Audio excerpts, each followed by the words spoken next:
Robert Dubois. He's in prison for a fish. Any questions? No. Let's get it. This is suicide. Well, that's kind of our thing. Is to destroy every trace of something.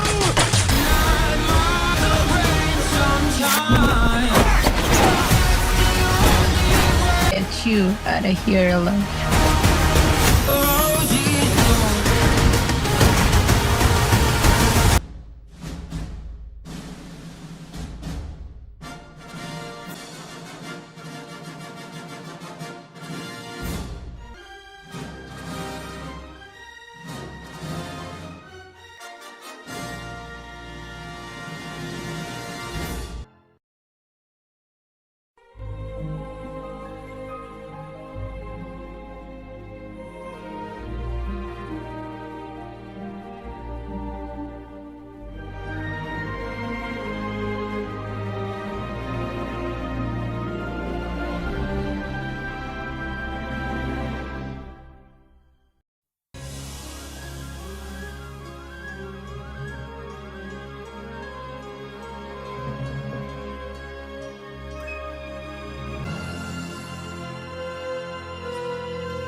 The Suicide Squad, 2021, a complete analysis and explanation.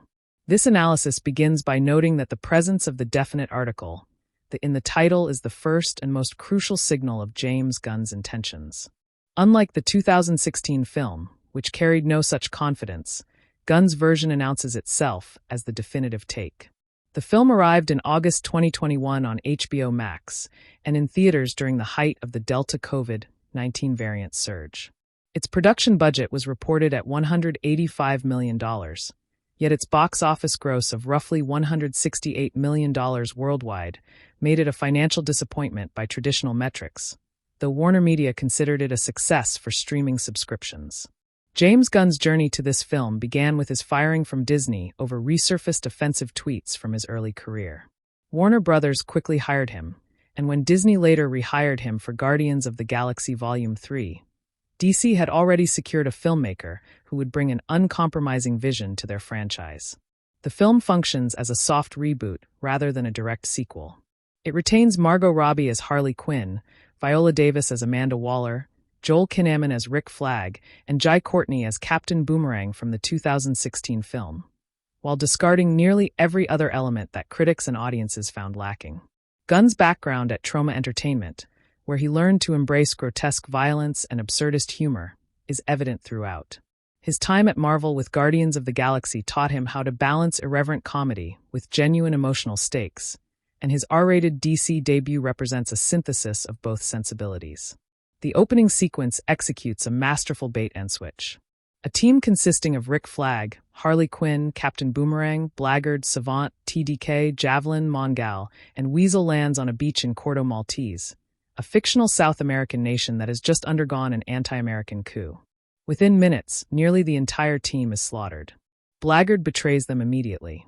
Savant panics and runs, triggering his head to explode via the nanite bomb implanted by Amanda Waller. TDK's detachable arms prove useless against automatic weapons. Captain Boomerang is shot dead. Weasel appears to drown.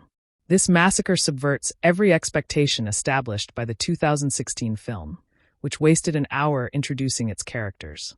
Gunn kills most of his ensemble in the first 10 minutes, sending an unambiguous message that no one is safe and that this franchise operates by different rules.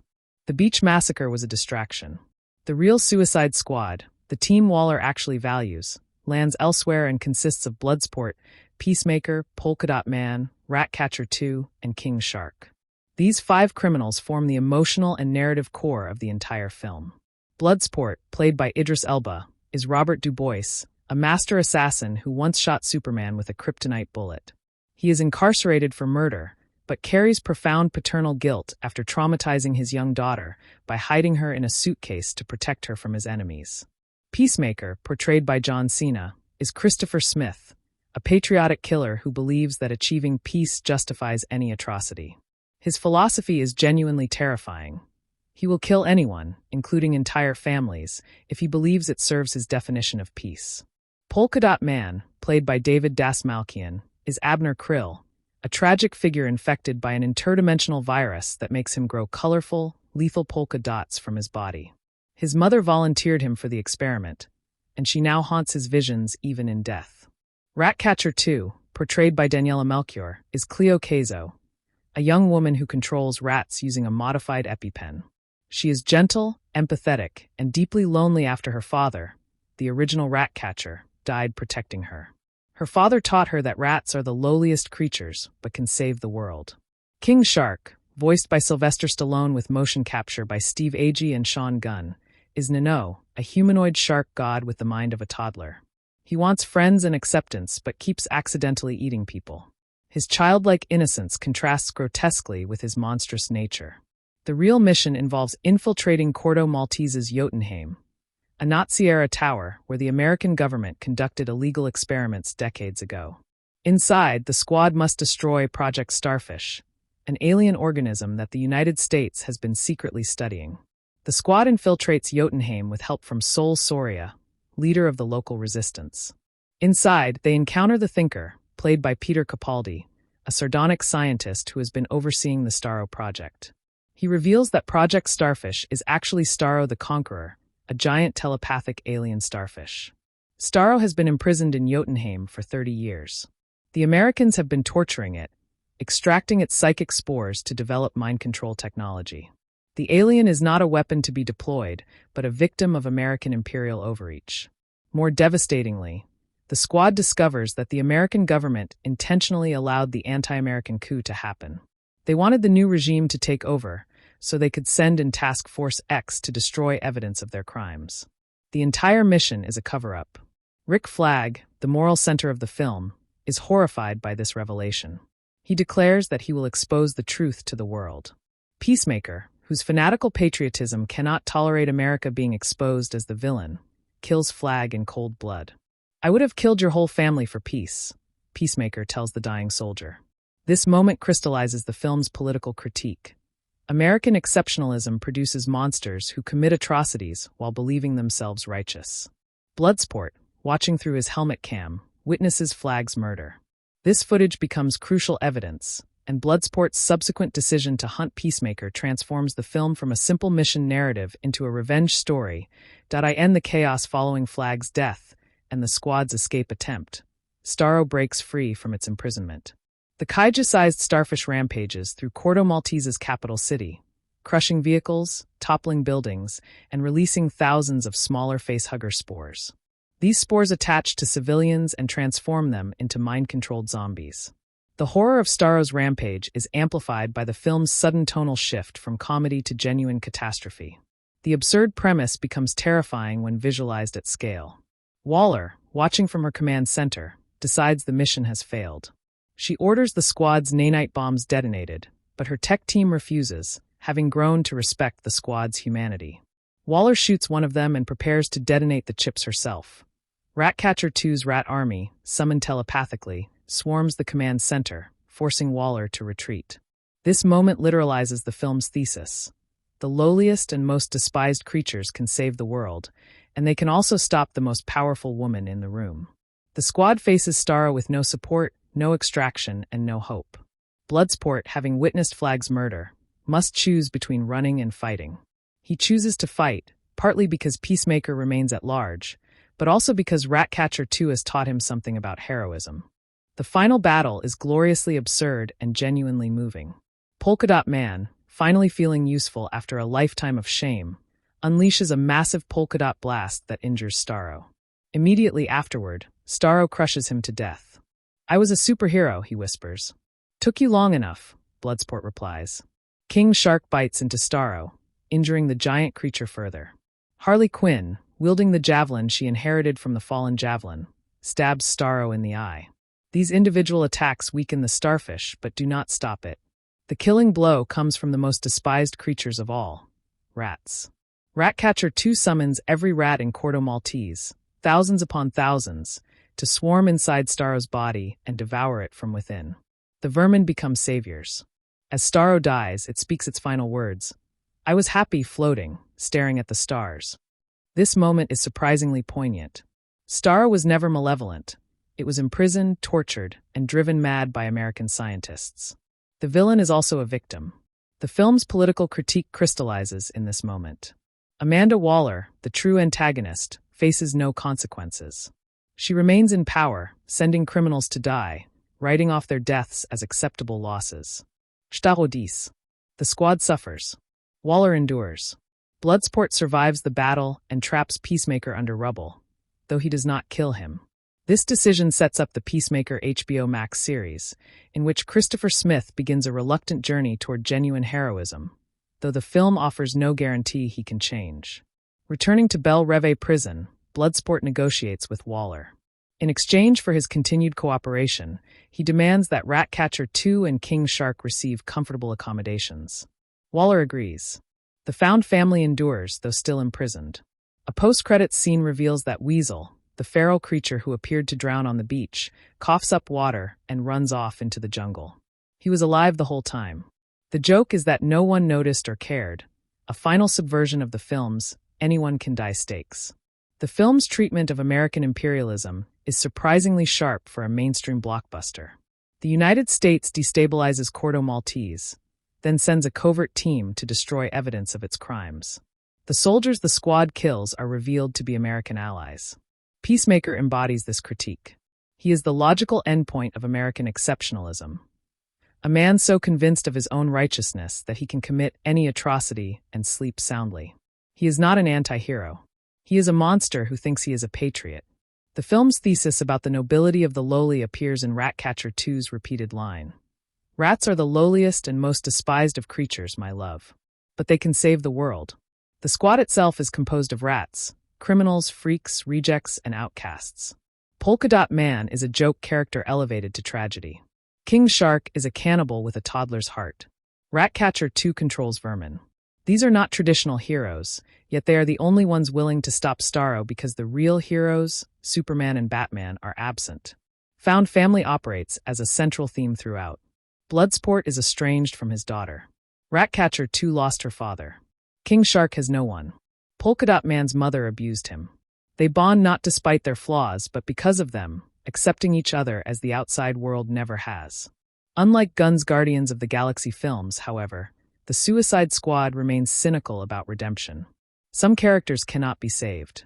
Peacemaker is beyond reach in this narrative. Flag dies before he can expose the truth. Polka Dot Man dies just as he finds purpose. The film's violence is extraordinarily graphic, earning its R rating with arterial sprays, severed limbs, and exploding heads. Yet Gunn, a trauma veteran, plays much of this violence for laughs. The absurdity becomes a satirical commentary on action movie brutality. But the violence also carries genuine weight. Flag's death is not funny.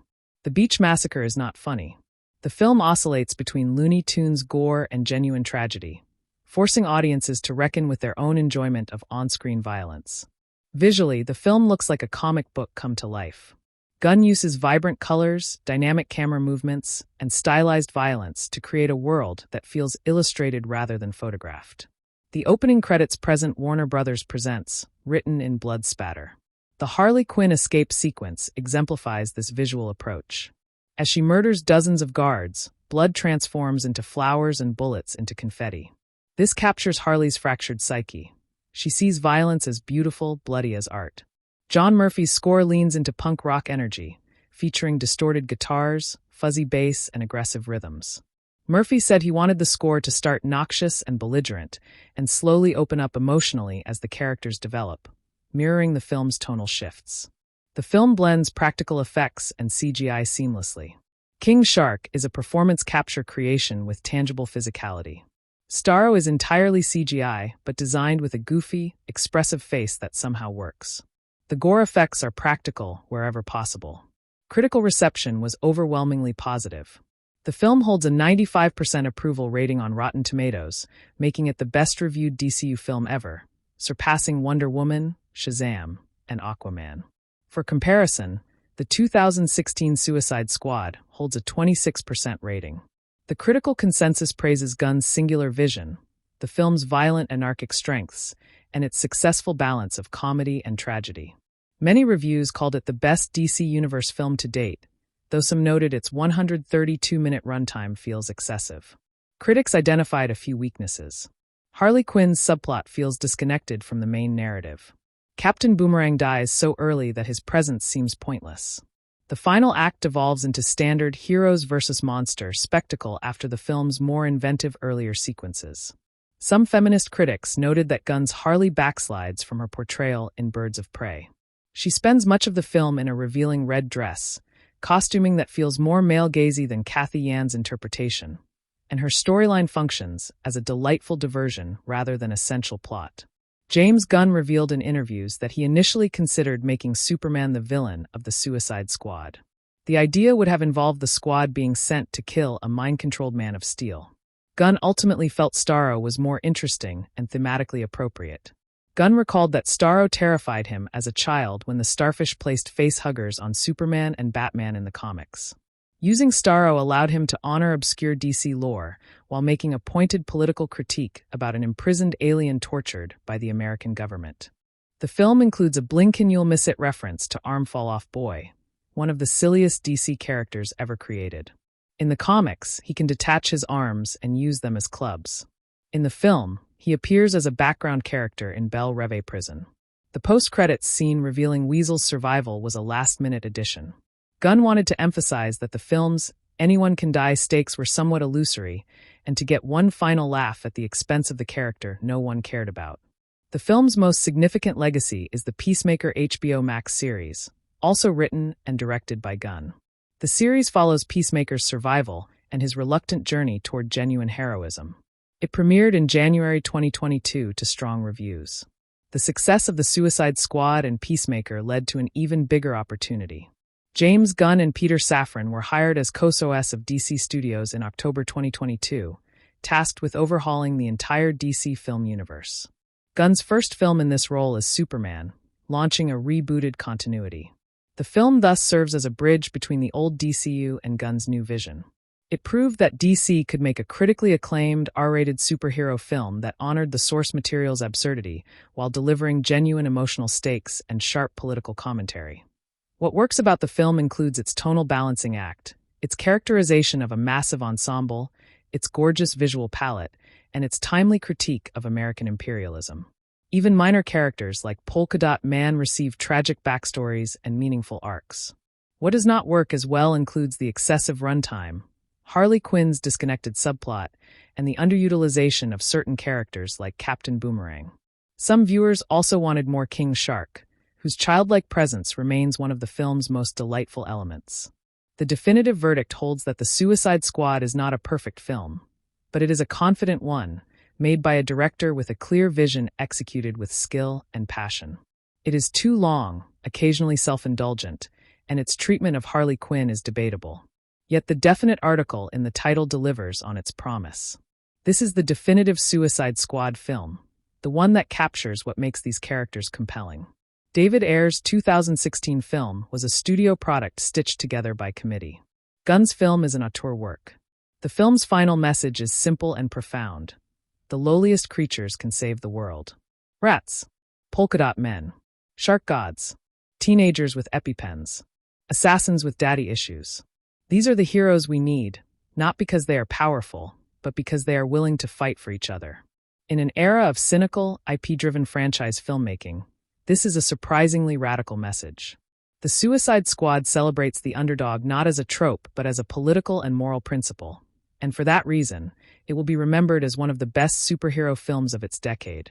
James Gunn deliberately cast actors known for comedic roles: Pete Davidson, Nathan Fillion, and Flula Borg, specifically to kill them off within the first 10 minutes. A meta-joke about audience expectations and the disposable nature of celebrity cameos in superhero blockbusters. The decision to have Weasel, played by Sean Gunn, appear to drown immediately after landing establishes a pattern of false deaths that the film will subvert repeatedly, culminating in the post-credits reveal. Harley Quinn's romantic subplot with the Corto Maltese dictator Silvio Luna serves as a compressed character study of her psychological patterns, as she falls for a charming monster only to kill him upon recognizing his evil. This mirrors her relationship with the Joker but shows genuine growth, as she now has the agency to walk away, even if walking away means murder. The film's color grading shifts noticeably between sequences, with the beach massacre desaturated and gritty, while the Starro rampage explodes in neon purples and greens, reflecting the escalating absurdity. Gunn employs a technique he calls emotional whiplash, cutting directly from a character's tragic death to a joke, forcing the audience to laugh through their discomfort. The Thinker's Laboratory contains numerous Easter eggs referencing obscure DC villains, including references to the Calculator, Kronos, and even a nod to Kite Man, whose own HBO series was later announced. Amanda Waller's willingness to murder her own technicians when they refuse to detonate the squad's chips demonstrates that her ruthlessness extends beyond criminals to anyone who questions her authority. The film's sound design distinguishes between different types of violence, with Peacemaker's kills accompanied by a hollow, percussive thud, while Bloodsport's gunfire has a sharper, more professional crack. King Shark's repeated confusion about whether he is a fish or a shark serves as an ongoing metaphor for identity, as the character struggles to understand his own nature throughout the narrative. The Resistance leader Sol Soria represents the film's acknowledgement of local agency, as she is not merely a damsel, but an active partner who demands the squad respect Corto Maltese's sovereignty. Gunn originally wrote a longer backstory for Polka Dot Man that included scenes of his mother appearing as a ghostly figure tormenting him, but these were cut to maintain pacing, though the emotional residue remains. The film's depiction of Starro's mind control spores directly references John Carpenter's The Thing, with body horror elements that feel out of place in a superhero film, yet strangely appropriate given Gunn's trauma origins. Bloodsport's nanite bomb is programmed with a specific voice command from Waller, but the film never reveals what that command is, keeping the audience as powerless as the characters themselves. The Jotunheim Tower's architecture combines Nazi brutalist design with futuristic laboratory elements, visually representing the uncomfortable marriage of historical atrocities and American scientific ambition. Waller's opening briefing establishes that Task Force X has existed for years before this mission, with dozens of criminals having already died on previous operations, a detail that contextualizes the beach massacre as routine rather than exceptional. The film's title card appears only after the beach massacre, not at the beginning, signaling that the real story begins only after the decoy team has been eliminated. Captain Boomerang's death, played for shock value, also serves a practical narrative purpose. Removing the most recognizable character from the 2016 film early establishes that this sequel operates under new rules. Gunn has stated in interviews that he considered including a scene where Bloodsport's daughter visits him in prison, but felt it would slow the momentum. So he embedded her presence entirely through his dialogue and reactions. The film's use of slow motion differs between characters, with Harley's escape sequence using balletic, flowing slow motion, while Peacemaker's kills use jarring, stuttering slow motion that feels uncomfortable. Ratcatcher 2's ability to control rats is limited by her emotional state, as she explains that the rats respond to her feelings, making her vulnerable during moments of fear or despair. The Thinker's death, being eaten by his own Starro spores, represents poetic justice for a man who experimented on living beings without remorse, yet the film does not celebrate his death. King Shark's friendship with Ratcatcher 2 develops through small gestures, such as him carrying her gently despite his enormous strength, and her never flinching when he approaches. The film's third act location, a city square surrounded by colonial-era architecture, visually reinforces the theme of foreign powers exploiting Corto Maltese for their own ends. Peacemaker's helmet features a dove emblem that becomes increasingly blood-splattered as the film progresses, a visual representation of his philosophy's violent contradictions. Gunn wrote the role of King Shark specifically for Sylvester Stallone after hearing him order a sandwich in a deli, finding something unexpectedly tender in his speaking voice that contradicted his action hero persona. The film's mid-credits scene, which shows Weasel escaping, was shot in a single take with Sean Gunn wearing a practical Weasel costume rather than CGI, maintaining the trauma aesthetic. Bloodsport's decision to trap rather than kill Peacemaker is presented as mercy, but the film leaves ambiguous whether this decision will haunt him, as the Peacemaker series later confirms. The Resistance fighters who die helping the squad are given no memorial and no names, reflecting how the film acknowledges collateral damage without sentimentalizing it.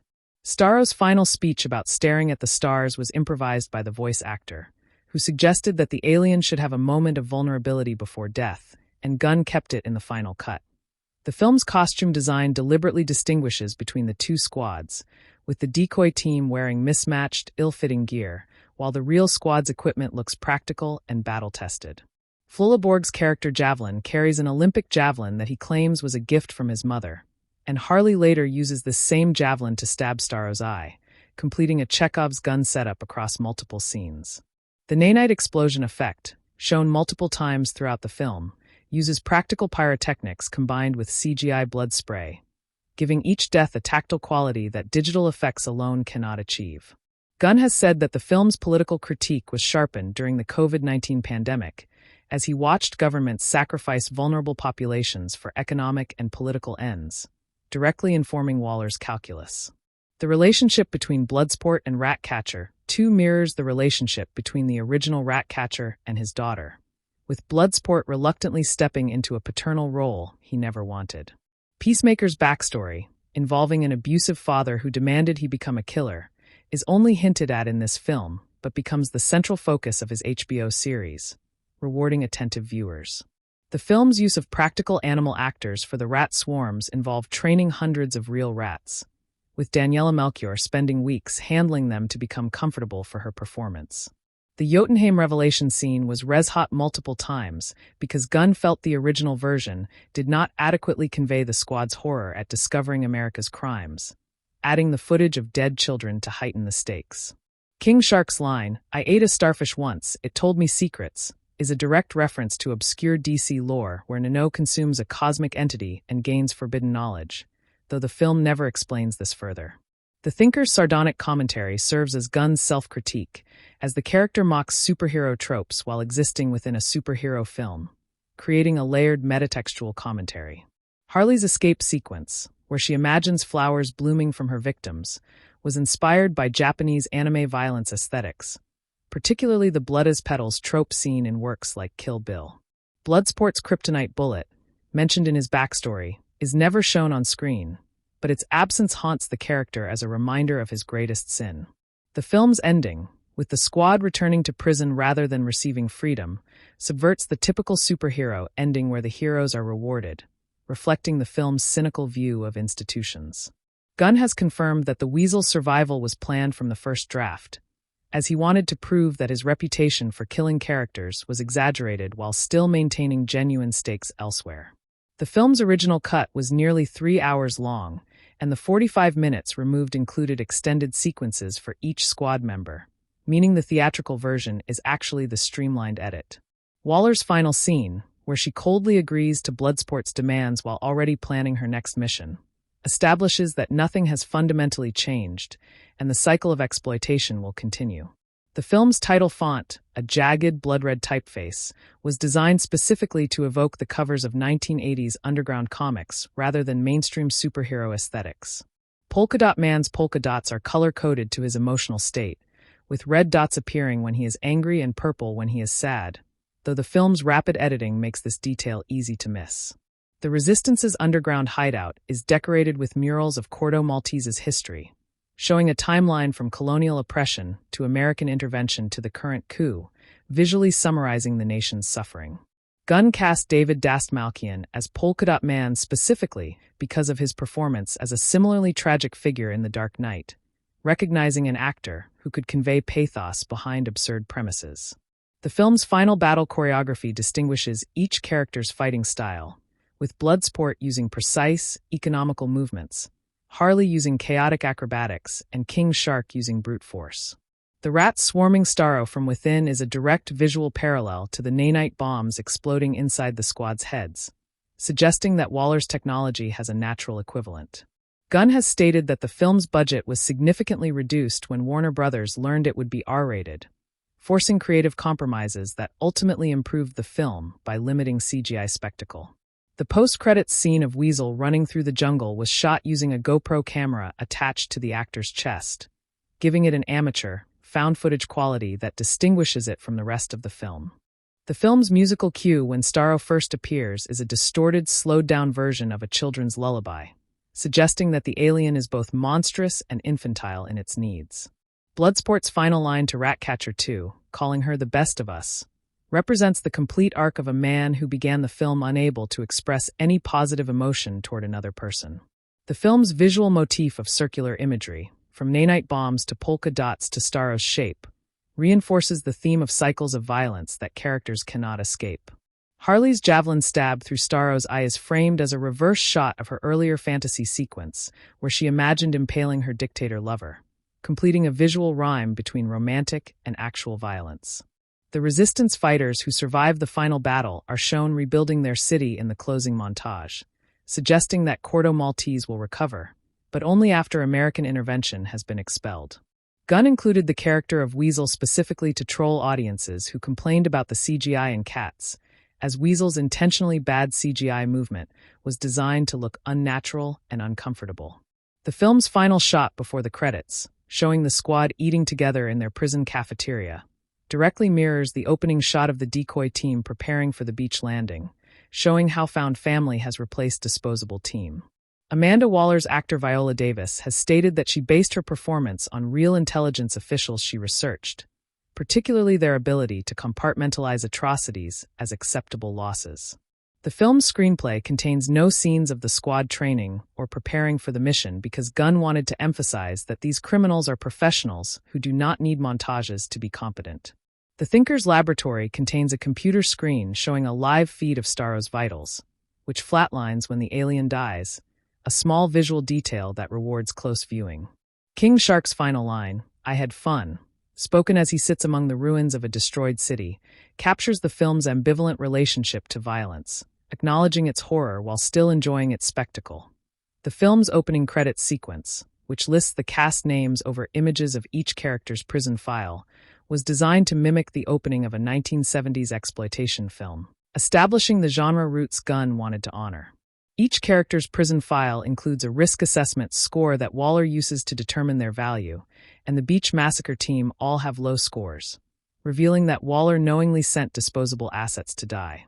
The contrast between the two squads extends to their weaponry, with the decoy team using flashy, impractical weapons like a javelin and detachable arms, while the real squad uses military-grade firearms and tactical gear.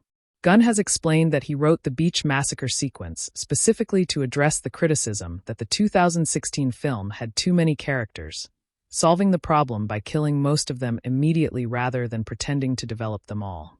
The character of Savant, played by Michael Rooker, was originally written to survive longer, but Gunn realized that killing a character played by his frequent collaborator would establish genuine stakes more effectively than killing an unknown actor.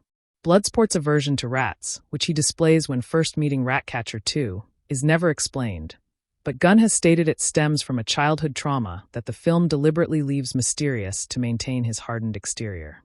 The film's depiction of Corto Maltese as a nation suffering from decades of foreign intervention draws direct parallels to real-world countries like Nicaragua and Guatemala, where the United States orchestrated coups throughout the Cold War.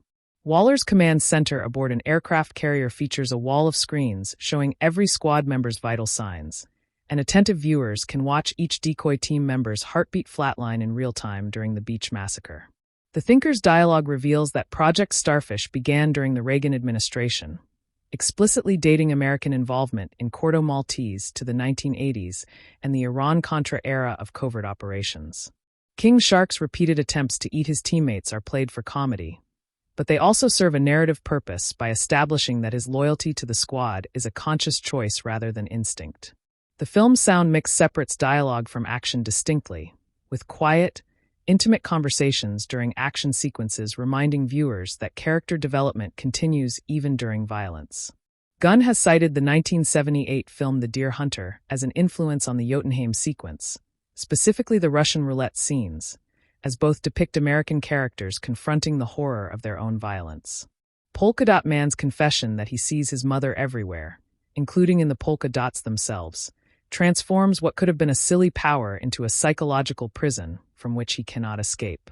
The film's production designer built a full-scale section of Jotunheim Tower, including working elevators and laboratory equipment, so that actors could perform scenes in a practical space rather than against green screens.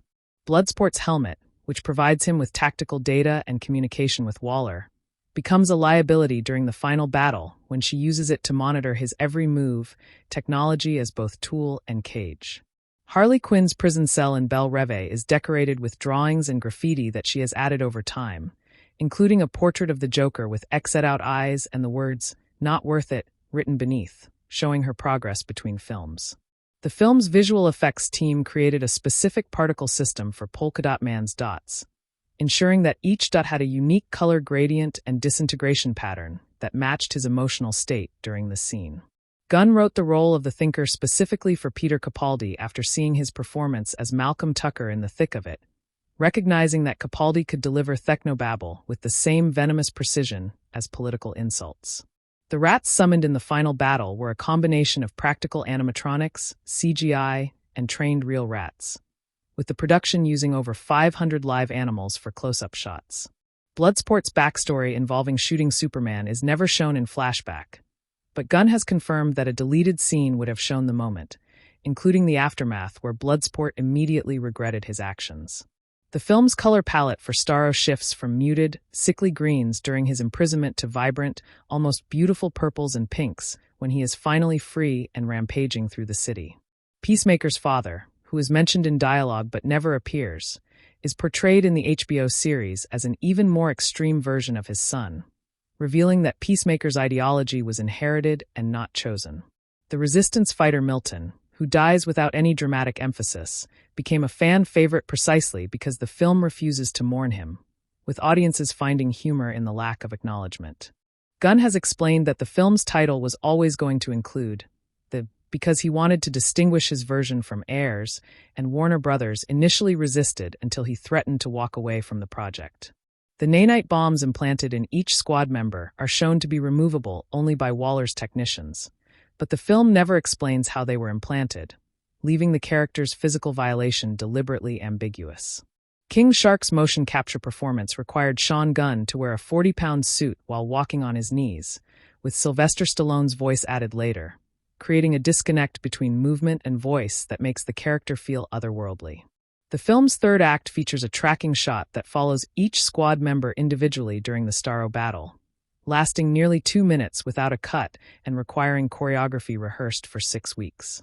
The Thinker's final words before being eaten by Starro spores are, "I was this close to understanding everything," revealing that even at death, his arrogance prevents him from recognizing his own evil. Bloodsport's decision to expose the truth about American crimes comes not from idealism, but from witnessing Rick Flagg's murder, showing that moral action often requires a personal catalyst rather than abstract principles. The film's production was moved from its original location due to political instability, and Gunn chose to film in Panama specifically because of that country's own history with American intervention, adding authenticity to the critique. Harley Quinn's flower-covered violence sequence was filmed without any slow motion, with the slow-motion effect added entirely in post-production, meaning Robbie had to perform the choreography at full speed while imagining the final effect. The squad's infiltration of Jotunheim involves them wearing stolen military uniforms, a visual metaphor for how criminals are forced to wear the costume of state power to serve state interests. Gunn has stated that the film's most personally meaningful scene is Ratcatcher 2's monologue about her father, as it was inspired by his own relationship with his father, who died during the film's production. The post-credits scene with Weasel was filmed in Gunn's backyard using a costume left over from a Halloween party, a deliberately low-budget approach that contrasts with the film's otherwise polished aesthetic. Bloodsport's final confrontation with Peacemaker beneath the rubble mirrors their first interaction on the plane, with the same dialogue structure but reversed power dynamics, showing how their relationship has inverted over the film. The film's screenplay includes parenthetical notes describing each character's inner emotional state, which Gunn wrote to help actors understand subtext, and these notes were compiled into a booklet given to the cast before filming. Waller's assistant, played by Tanashi Kajiz, is given no name in the credits but is identified as Waller's conscience in the script, representing the moral objections that Waller herself refuses to feel. King Shark's line, "I don't eat friends," comes after he has already eaten several people who could have been friends, showing that his moral framework is based on labeling rather than action. The film's final shot of the squad eating together includes a long table with empty seats, visually representing the characters who died, including Flag, Polka Dot Man, and Captain Boomerang, whose absence is felt despite the comedy. Gunn has confirmed that the Weasel's name is actually the Weasel, and not Weasel, with the definite article again signaling something specific, though the joke is that no one respects this distinction. The film's sound designers recorded actual gunfire from various weapons to create unique sound profiles for each character's firearm, with Bloodsport's guns sounding more expensive and Peacemaker's sounding cheaper and more aggressive. Polka Dot Man's transformation during the final battle, where he finally feels useful, is visually represented by his dots becoming larger and more controlled, no longer random but targeted and purposeful. The Resistance fighter Sol Soria is given a moment where she refuses to let the squad leave without helping, demanding that they earn their escape by fighting Starro, subverting the typical local collaborator role. Gunn has explained that the film's frequent use of Dutch angles during Peacemaker's scenes was intentional, as the tilted frame represents his distorted worldview that cannot see things straight. The Thinker's Laboratory includes a preserved specimen of Starro's offspring in a jar, foreshadowing the thousands of smaller starfish that will later attack civilians during the rampage. Bloodsport's relationship with Ratcatcher 2 culminates in him calling her kid, a term he previously used dismissively but now uses affectionately, showing how language evolves with emotional connection. The film's editors created a split-screen sequence during the final battle showing all squad members fighting simultaneously, a technique Gunn borrowed from 1970s disaster films like The Poseidon Adventure. King Shark's line, "I am a shark, sharks eat people," is delivered with such innocence that the audience cannot help but accept his cannibalism as simply part of his nature, not a moral failing.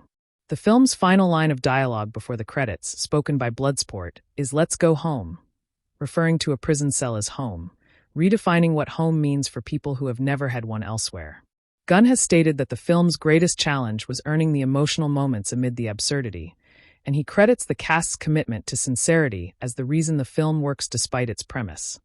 The casting of Sylvester Stallone as King Shark represents Gunn's understanding that iconic action voices carry inherent pathos. As Stallone's trademark gravelly delivery transforms lines about eating people into surprisingly tender declarations of loneliness. Gunn has revealed that the original script contained a romantic subplot between Ratcatcher 2 and Bloodsport, but he removed it because he felt their relationship worked better as a found father-daughter dynamic rather than something sexual or romantic. The film's depiction of American atrocities inside Jotunheim includes photographs of children who were experimented upon, and Gunn chose to show these images for only a few frames so audiences would register them subconsciously rather than dwell on them voyeuristically. Peacemaker's kill count throughout the film exceeds every other character combined, yet he never receives a moment of doubt or remorse, establishing him as a sociopath who genuinely believes his own propaganda about peace through violence. The Jotunheim Tower's exterior was created using forced perspective miniatures rather than full CGI, giving the building a slightly unreal quality that mirrors the characters' disorientation as they uncover the truth inside. Waller's decision to shoot her own technician when he refuses to detonate the squad's bombs establishes that her power depends entirely on fear, and once that fear is challenged, she responds with immediate lethal force. The film's script includes a deleted scene where Bloodsport contacts his daughter from Corto Maltese, but Gunn cut it because he felt the audience should wonder whether the character is truly capable of reaching out or remains paralyzed by guilt.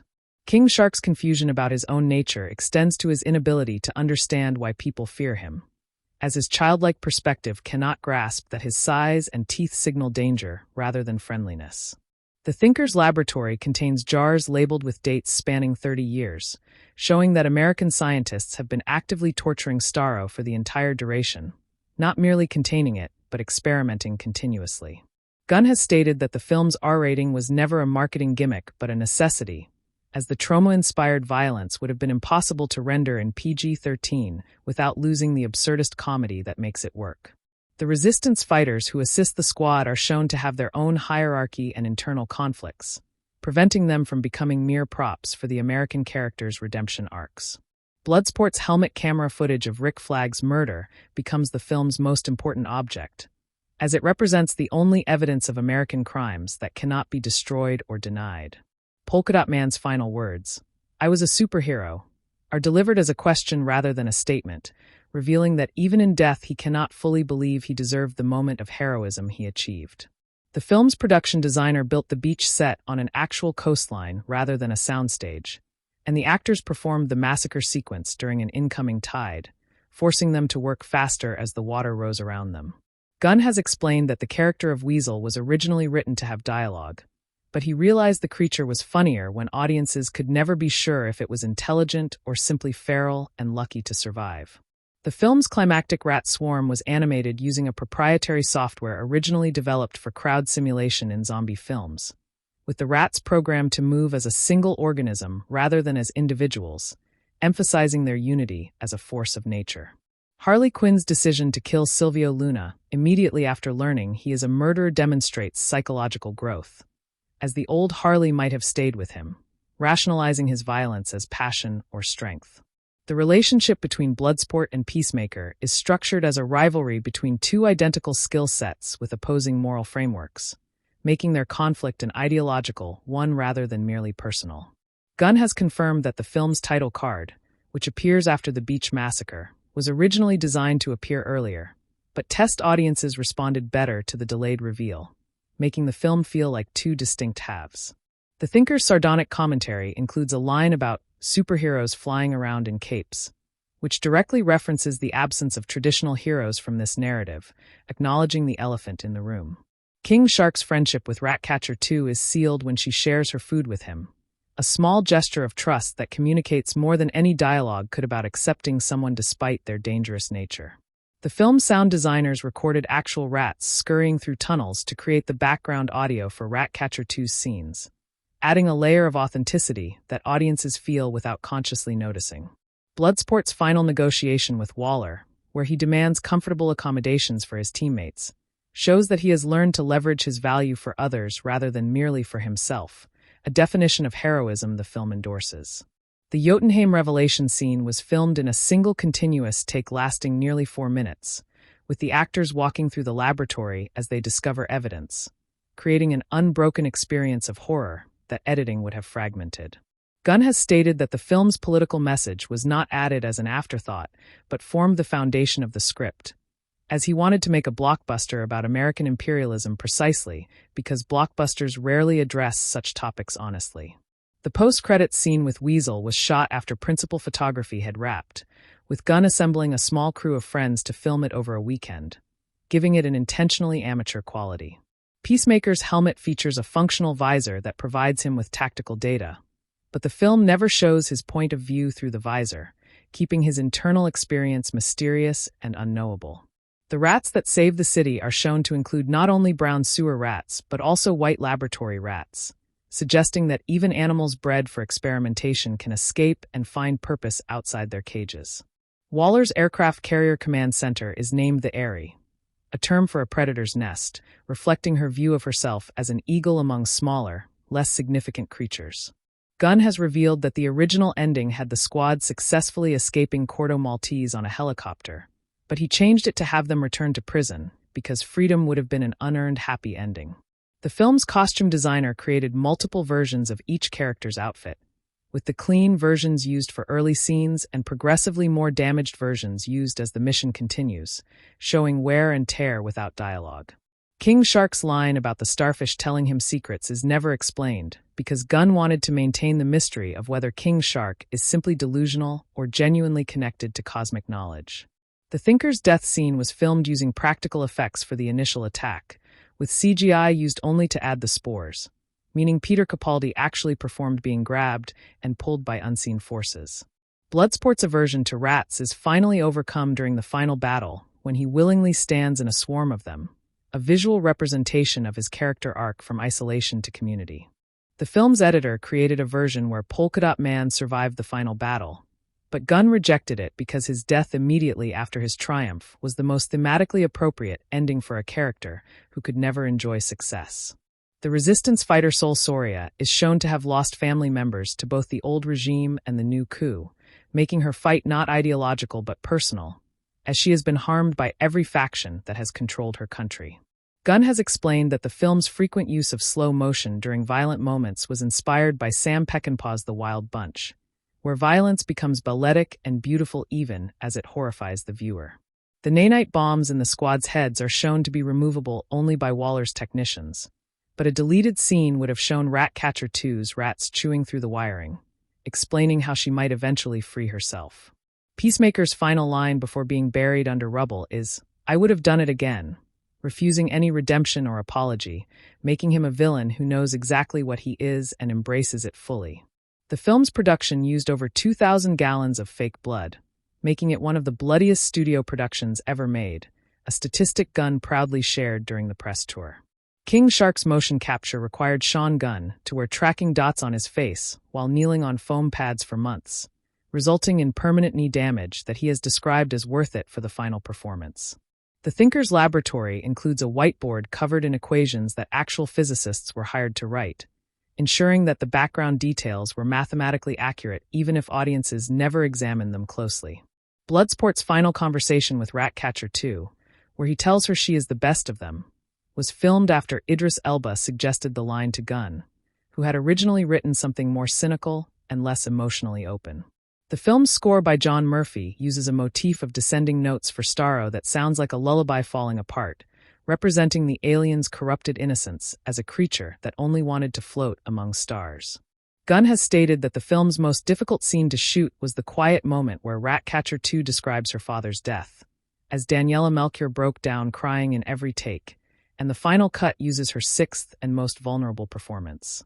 The post-credits scene of Weasel running was originally intended to show him reuniting with the surviving squad members, but Gunn felt that undercut the joke, so he left Weasel alone and forgotten in the jungle. The film's final image before the black screen is King Shark eating a piece of rubble, mistaking it for food, a final absurdist moment that reminds audiences not to take any of the preceding tragedy too seriously. Waller's final scene, where she calmly plans her next mission while the squad celebrates their survival, was filmed after Viola Davis suggested adding a smile to her face, making her satisfaction in their imprisonment even more chilling. The opening credits sequence features each character's prison number displayed in a different font style, reflecting their individual personalities, with Harley's number appearing in a handwritten, chaotic scrawl while Bloodsport's appears in a cold military stencil. Gunn has admitted that he intentionally wrote the character of Blackguard to be so incompetent that audiences would not mourn his death. Yet Pete Davidson's performance made the character strangely endearing despite having only 3 minutes of screen time. The film's depiction of Cordo Maltese's architecture combines Portuguese colonial influences with brutalist modifications, visually representing how European imperialism was later replaced by American military intervention without the native population's consent. Bloodsport's line, "I don't have friends, I have people I haven't betrayed yet," establishes his self-perception as someone fundamentally untrustworthy, making his eventual loyalty to the squad a genuine transformation rather than a reveal of hidden goodness. The Thinker's Laboratory contains a computer terminal displaying Starro's brain activity in real time, and when the alien finally breaks free, the monitor shows a flat line that suddenly spikes, suggesting death followed by rebirth into rage.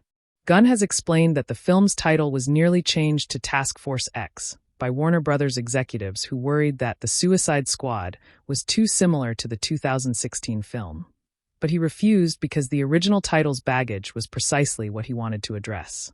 King Shark's childlike wonder at seeing the ocean for the first time, despite being a shark who should theoretically live there, reveals that he has spent his entire life imprisoned and has never experienced his natural habitat.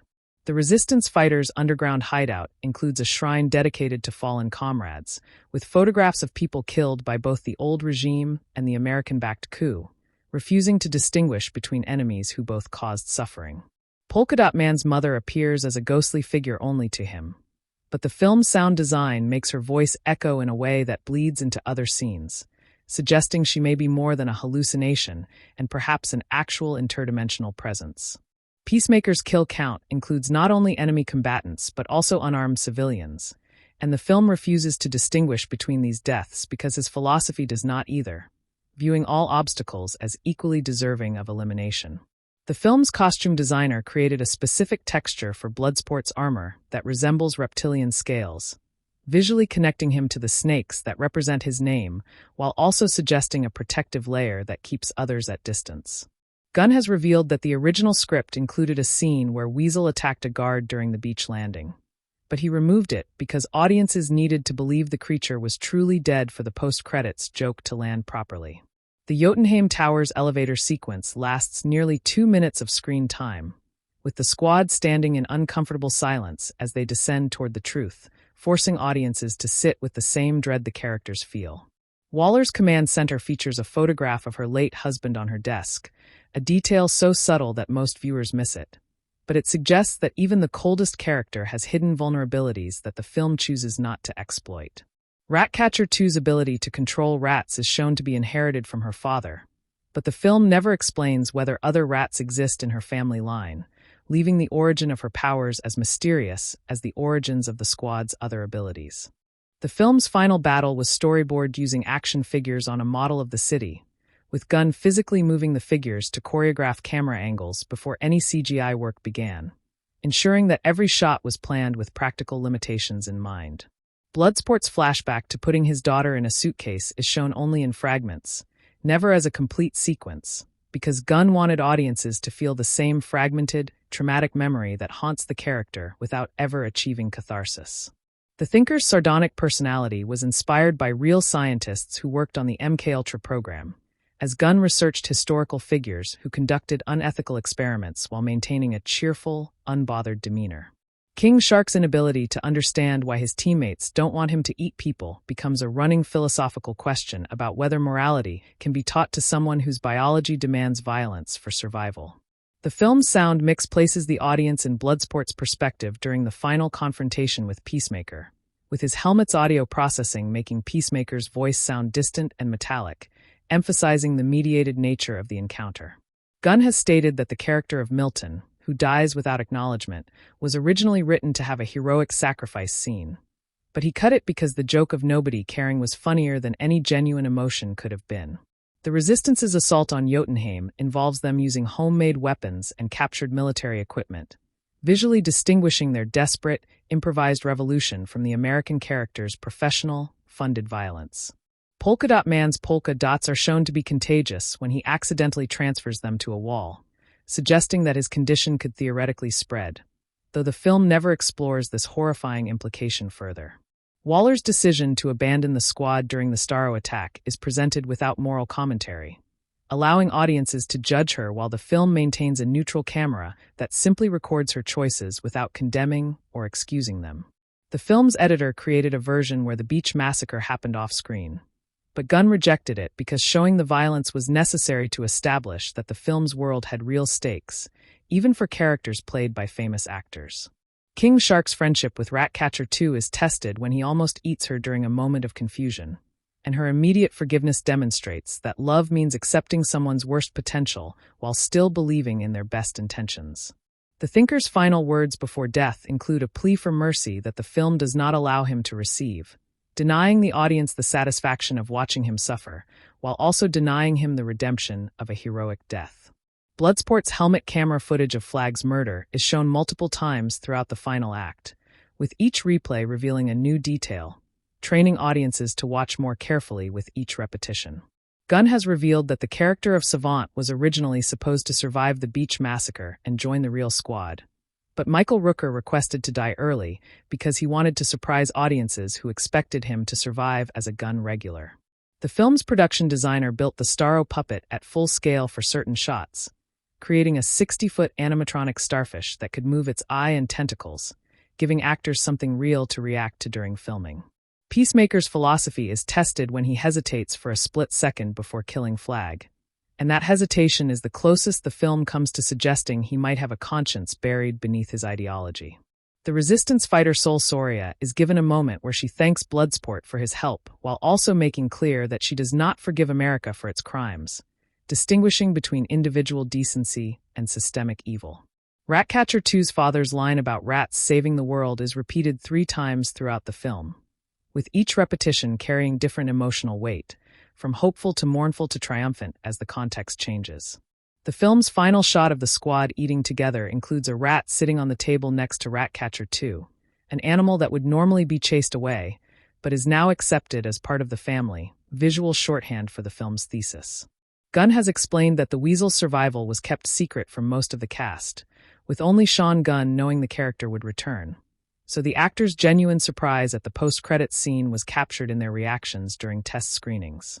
The Jotunheim laboratory includes a wall of filing cabinets labeled with the names of American officials who authorized the experiments, suggesting that the conspiracy extends far beyond Waller to include politicians and generals who remain unnamed and unpunished. Bloodsport's final line to Ratcatcher 2, "You saved us all," is delivered with a flat, matter-of-fact tone that makes it more powerful than any shouted declaration could have been, understatement as emotional truth.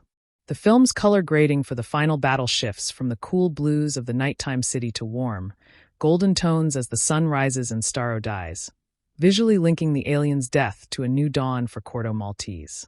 King Shark's roar of grief when Ratcatcher 2 appears to die was recorded with Sylvester Stallone actually crying in the booth, as he had become genuinely attached to the character during the voice recording sessions. The Thinker's laboratory contains a cage that once held Starro but now holds nothing, and the film returns to this empty cage twice, first as foreshadowing and then as a reminder of what was unleashed.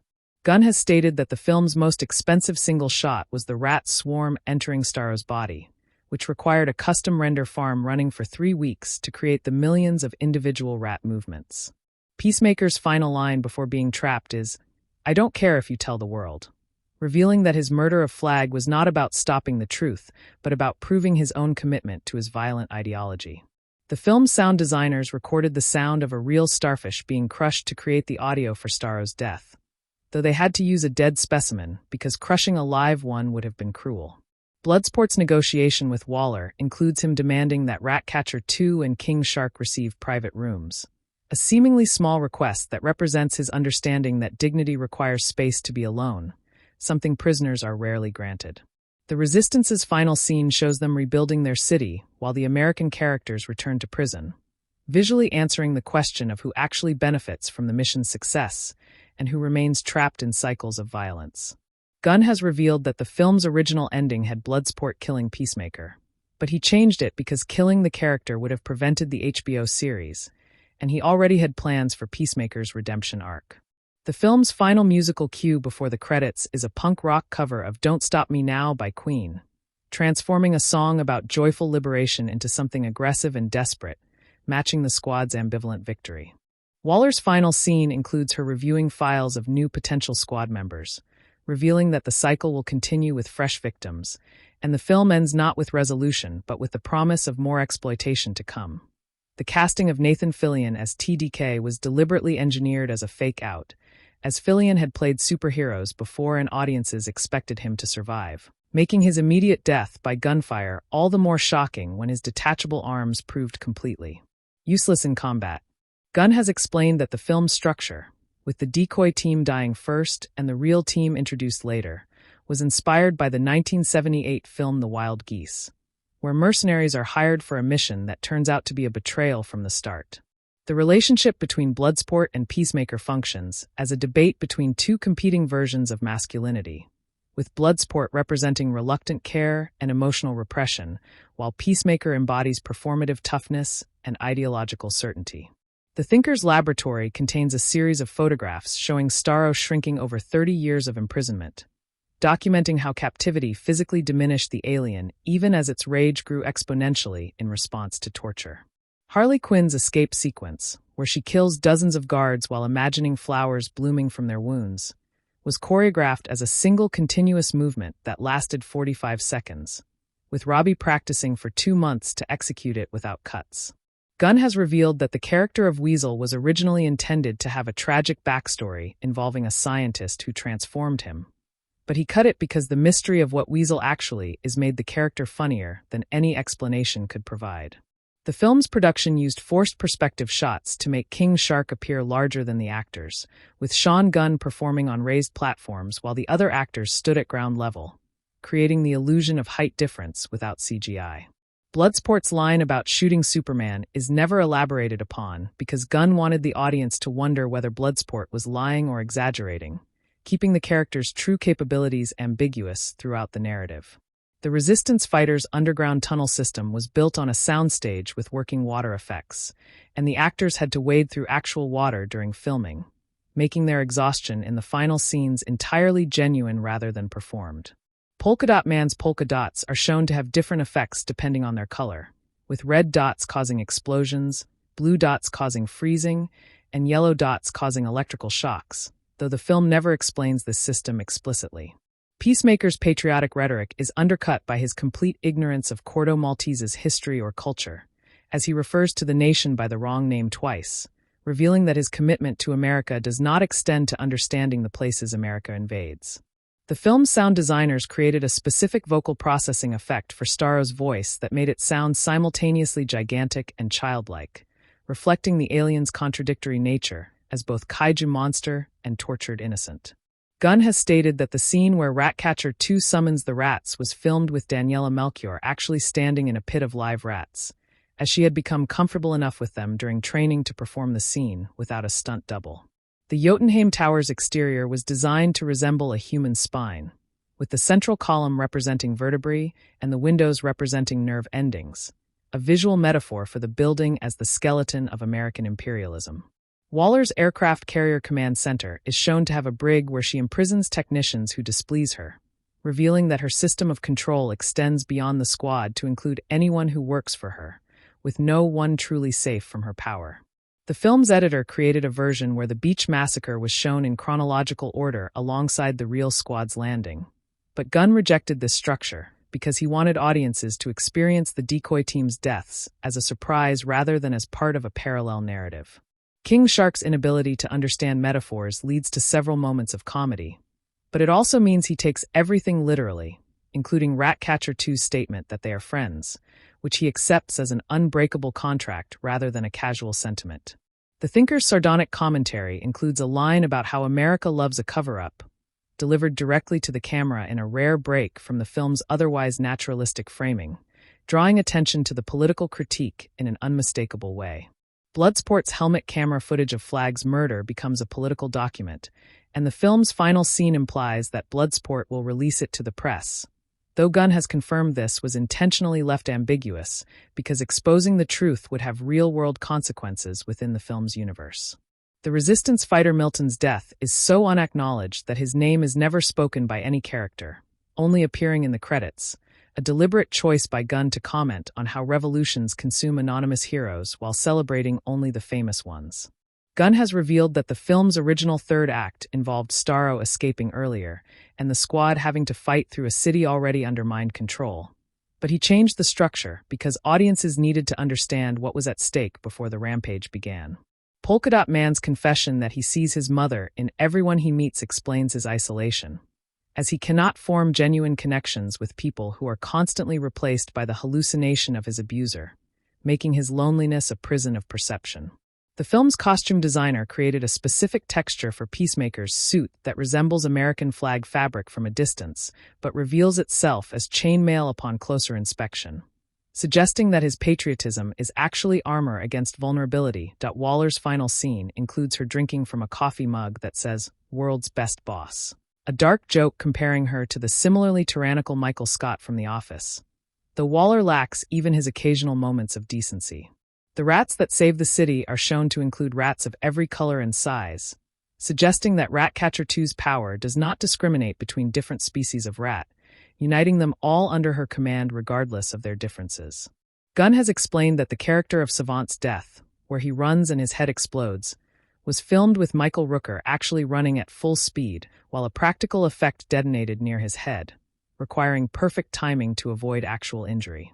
The film's production designer built a functional version of the Thinker's mind control device, though it was never used in the film, because having a physical prop helped Peter Capaldi understand how the character interacted with his technology.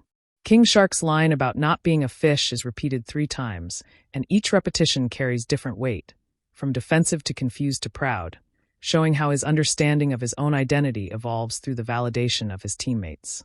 The Resistance fighter Sol Soria's final scene includes her standing on the balcony of the presidential palace, a position of power she never sought but now occupies because everyone above her in the chain of command died during the revolution. Bloodsport's negotiation with Waller includes him demanding that Ratcatcher 2 receive educational materials, revealing that he sees her potential beyond her powers and wants her to have opportunities he never had as a young killer. The film's sound designers recorded the sound of a real starfish moving across glass to create the audio for Starro's footsteps, though they had to amplify the sound significantly because real starfish are nearly silent when they move. Gunn has stated that the film's most technically challenging shot was the one where Polka Dot Man's dots form a shield to protect the squad, as each dot had to be individually animated to move in coordination, while also reacting to incoming fire. The Thinker's death scene was originally written as a violent, bloody spectacle, but Gunn changed it to a quieter moment where the spores consume him from within, making his death an internal horror rather than an external one. Peacemaker's final words before being trapped are, "I was right," refusing any possibility of self-reflection or growth, cementing his status as a villain who will continue to justify violence regardless of evidence against his ideology.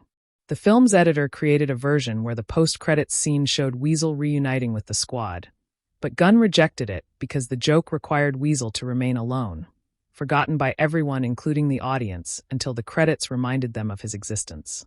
King Shark's friendship with Ratcatcher 2 is tested when he almost eats her pet rat Sebastian, and her forgiveness of this near-disaster demonstrates that love requires accepting that those we care about will sometimes hurt us, even unintentionally. The film's color palette for the Resistance hideout uses warm, earthy tones that contrast with the cold blues and grays of both the American Command Center and the Jotunheim Tower, visually aligning the Resistance with life and nature against Imperial sterility.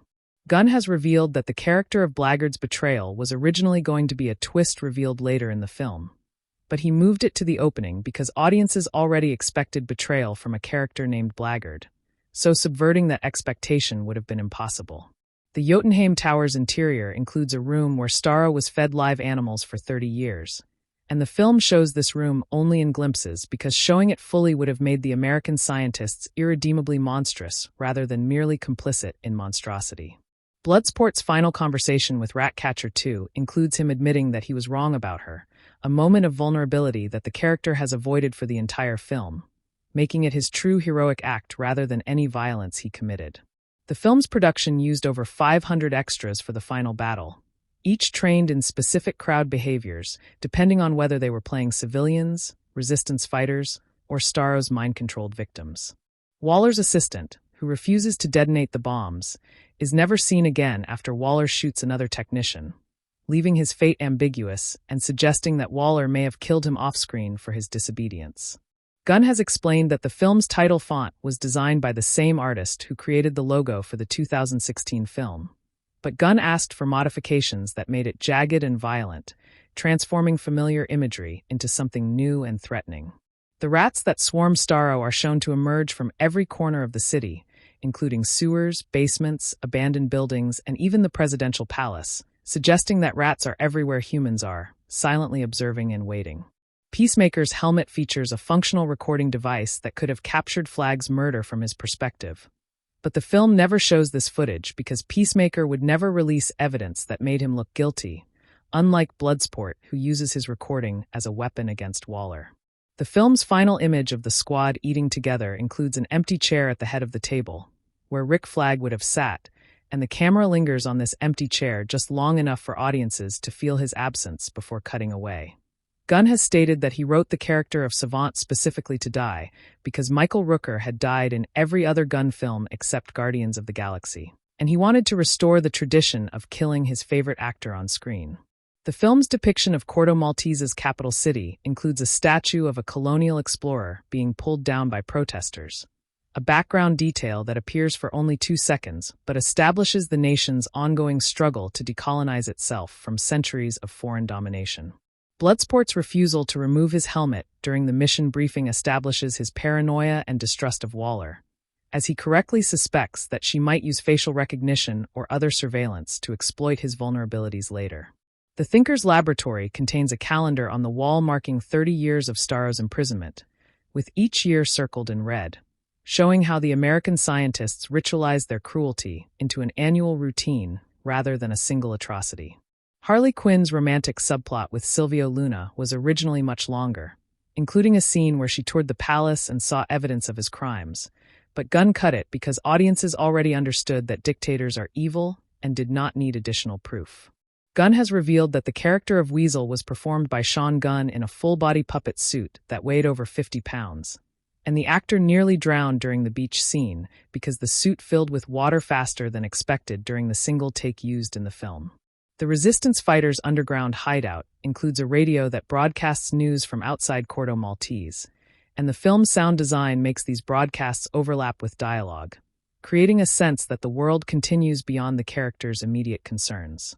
Polka Dot Man's polka dots are shown to be painful when they emerge from his body, with David Dastmalchian performing physical contortions to suggest that each dot tears through his skin like a bullet exiting rather than entering. Peacemaker's kill count includes a moment where he murders a surrendering soldier, and the film holds on the soldier's face for 3 seconds after death, refusing to let audiences move past the horror of execution disguised as combat. The film's sound mix places Waller's voice in Bloodsport's helmet speakers with a slight delay, creating an unnatural echo that suggests she is never truly present with him, always speaking from a distance through technology that mediates their relationship. King Shark's childlike wonder at seeing fireworks during the final battle is a moment of pure innocence amid destruction, reminding audiences that his presence in the squad is not his choice but Waller's exploitation of his vulnerability. The Jotunheim Towers elevator ride includes a moment where the squad stands in complete silence, and the film's sound drops to near ambient levels, forcing audiences to sit with the same dread the characters feel before the truth is revealed. Gunn has explained that the film's ending, with the squad returning to prison, was inspired by The Italian Job, where the characters escape with gold but remain criminals, achieving victory without achieving freedom. The rats that save the city are shown to include rats wearing tiny tracking devices, suggesting that Ratcatcher 2 has been using her powers to map the city's sewer systems for years, preparing for a crisis that she did not know was coming. Bloodsport's negotiation with Waller includes him demanding that Ratcatcher 2 receive art supplies, a seemingly frivolous request that reveals his understanding that creativity is essential to humanity, even for people imprisoned and exploited by the state. The film's production designer built the beach set on an actual coastline that was scheduled for demolition, meaning the production could destroy the set completely during filming without environmental concerns, allowing for practical explosions and collapsing structures. Waller's command center features a collection of squad members' personal items confiscated during imprisonment, including a photograph of Bloodsport's daughter that she keeps on her desk as a reminder of her leverage over him.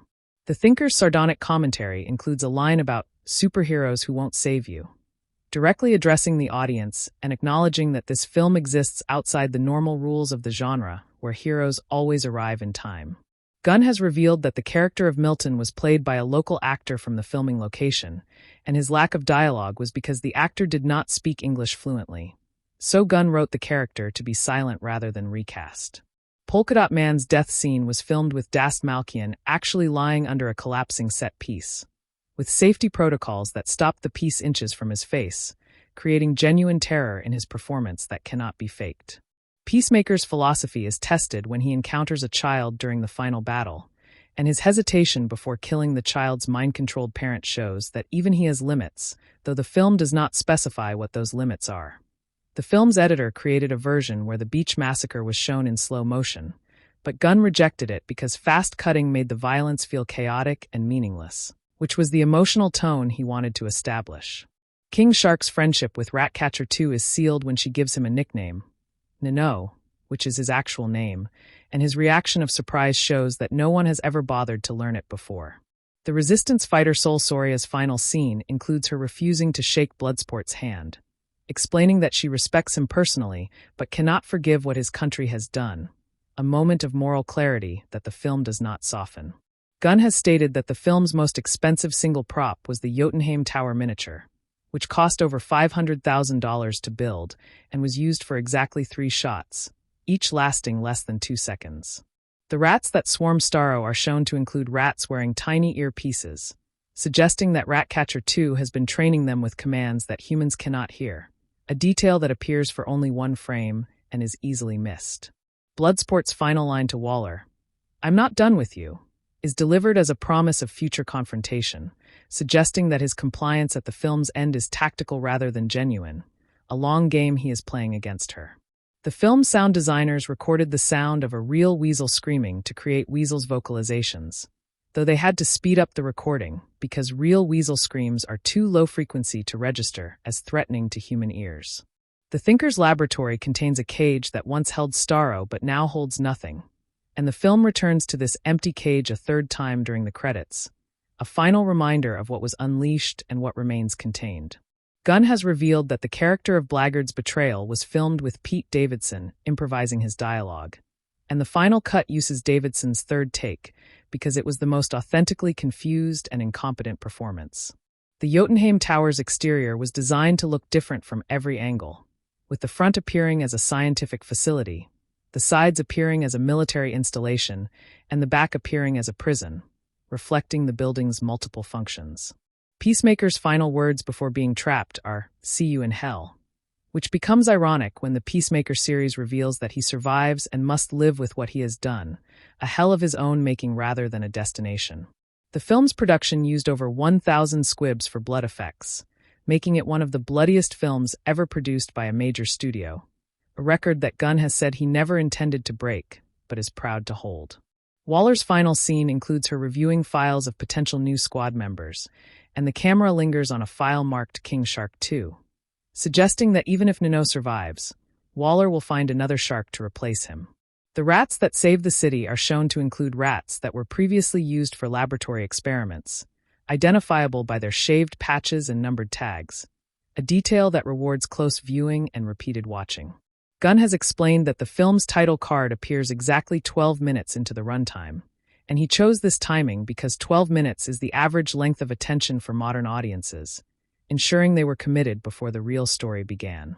The resistance fighter Milton's death is so unacknowledged that his body is never shown again, leaving audiences to wonder whether he actually died or simply wandered off, ambiguity that Gunn has refused to resolve in interviews. Polka Dot Man's polka dots are shown to be attracted to metal, explaining why he avoids touching the squad's weapons, and why his dots always seem to hit armored targets rather than unarmored ones. Bloodsport's helmet camera footage of Flag's murder becomes corrupted during the final battle, and the film's final scene shows him attempting to repair it, suggesting that the truth may be lost regardless of his intentions to reveal it. The film's sound mix places the rat swarm in the surround channels during the final battle, creating the sensation that rats are crawling around the theater, an immersive effect that Gunn has said made test audiences physically uncomfortable.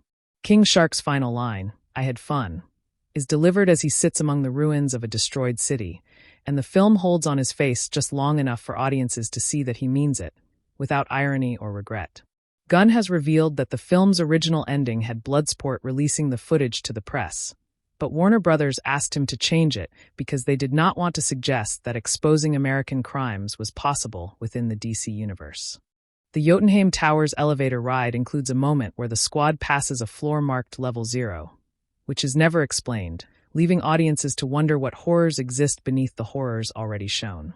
Peacemaker's helmet features a dove emblem that becomes increasingly cracked as the film progresses, and by the final battle, the dove is barely visible beneath the damage, representing his ideology crumbling under the weight of its own contradictions. The film's final shot of the squad eating together includes a rat sitting on the table next to Ratcatcher 2, and the rat is eating from a tiny plate, a visual joke that suggests she treats her animals with more dignity than Waller treats her human operatives. The decision to cast John Cena as Peacemaker came after Gunn saw his comedic performance in Trainwreck, recognizing that beneath the muscular exterior was an actor capable of delivering horrifying lines with the same cheerful sincerity as romantique dialogue.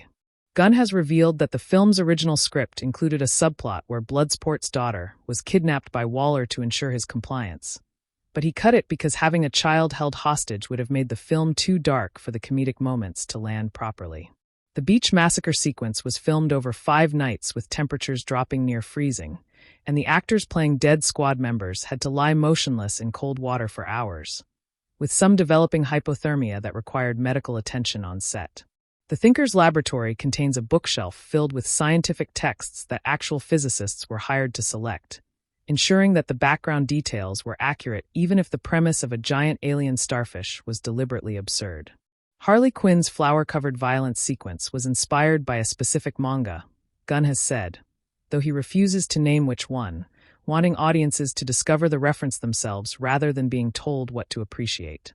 The Resistance fighters' underground hideout includes a map of Corto Maltese covered in pins marking American military installations, showing that the Resistance has been gathering intelligence for years, waiting for an opportunity that the squad's mission accidentally provides.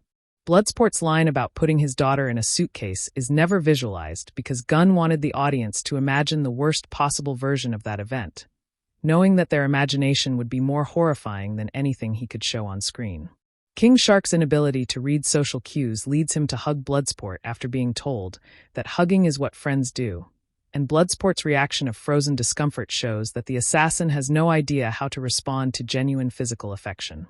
Gunn has stated that the character of Weasel was originally going to have a scene where he saved the squad during the final battle, but he cut it because Weasel's survival was already the joke, and giving him a heroic moment would have undercut the absurdity. The Jotunheim Tower's interior includes a hallway lined with portraits of American officials who authorized the Starro project, and the film's camera lingers on these portraits just long enough for audiences to recognize real-world historical figures among the fictional ones. Peacemaker's kill count includes a moment where he murders a Resistance fighter who was trying to help him, and the film refuses to distinguish this death from his other kills because, from his perspective, anyone who gets in his way is an enemy regardless of their intentions. The film's sound designers created a specific reverberation effect for Starro's voice that makes it sound like the alien is speaking from inside a massive chamber, even when it is outdoors, suggesting that its voice carries the echo of its 30 years of imprisonment.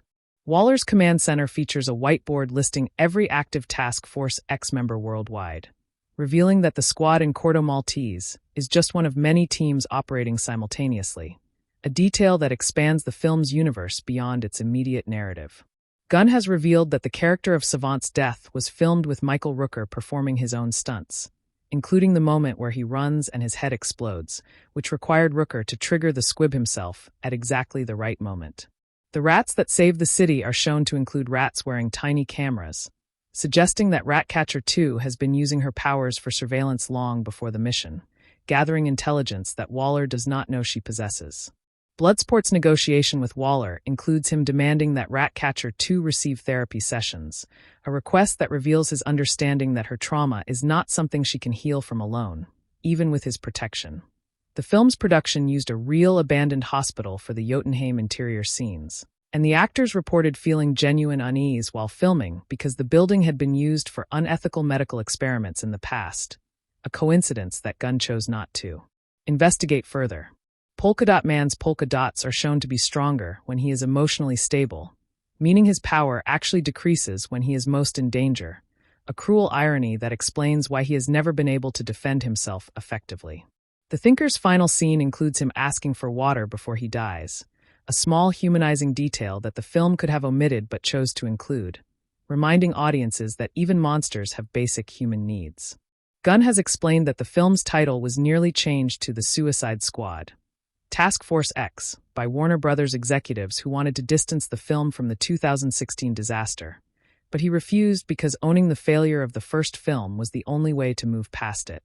The Resistance fighter Sol Soria's backstory includes her brother being killed by American forces during a previous intervention, a detail that appears in a single line of dialogue and is never mentioned again, showing that the film trusts audiences to remember without repetition. King Shark's friendship with Ratcatcher 2 is tested when she asks him not to eat their enemies, and his agreement represents his first conscious choice to override his instincts for the sake of another person's comfort. The film's editor created a version where the beach massacre was shown in real time, But Gunn rejected it because compressing the deaths into 90 seconds made the violence feel more random and meaningless, which was the point. Jotunheim's revelation scene includes a moment where Flagg finds photographs of children who were experimented upon, and Joel Kinnaman's reaction of barely contained rage was captured in a single take after Gunn told him to imagine his own daughter in those photographs. Peacemaker's philosophy is tested when he encounters a soldier who surrenders by dropping his weapon, and Peacemaker's decision to kill him anyway shows that his ideology does not recognize surrender as a valid option, only total victory or total defeat. The film's sound mix places the Rat Army's footsteps in the subwoofer channels during the final battle, creating a low-frequency rumble that audiences feel in their chests before they hear the rats approaching, building dread through physical sensation. Gunn has revealed that the character of Milton was played by a local actor who had never been in a film before, and his performance of dying without dramatic emphasis was so effective that Gunn wrote additional scenes for him that were later cut for time. Bloodsport's helmet camera footage of Flagg's murder is shown from two different angles during the film, first from Bloodsport's perspective and later from a security camera, revealing that Waller has multiple recordings of the murder that she chooses not to use as evidence. The rats that save the city are shown to include rats that were previously used for bomb detection, explaining why they know how to navigate through Starro's body without getting lost inside the alien's complex anatomy. Waller's final scene includes her drinking from a coffee mug that says, "I'm the boss," and the camera lingers on the mug just long enough for audiences to read the text and recognize the cheap irony of her self-celebration. Gunn has stated that the film's most difficult scene to edit was the transition between the beach massacre and the real squad's introduction, as finding the right musical cue to bridge horror and comedy took over a month of experimentation. The Thinker's laboratory contains a jar labeled Specimen 001 that is empty, suggesting that Starro was not the first alien imprisoned at Jotunheim, only the most recent and the only one that survived. King Shark's line about eating a starfish that told him secrets is never explained, but Gunn has confirmed that the starfish in question was not Starro but a different cosmic entity, setting up a potential sequel that may never be made. The film's production used over 200 trained rats for the close-up shots, with each rat having its own name and handler, and Daniela Melchior learned all their names to build rapport with her scene partners. Peacemaker's final words before being trapped are, "You're not better than me," addressed to Bloodsport, revealing that his violence is motivated by competition rather than ideology, a need to prove himself superior through destruction. Gunn has revealed that the character of Blackguard's betrayal was originally going to be revealed during the mission briefing, but moving it to the beach made the betrayal feel more immediate and visceral, as audiences watched the consequences unfold in real time.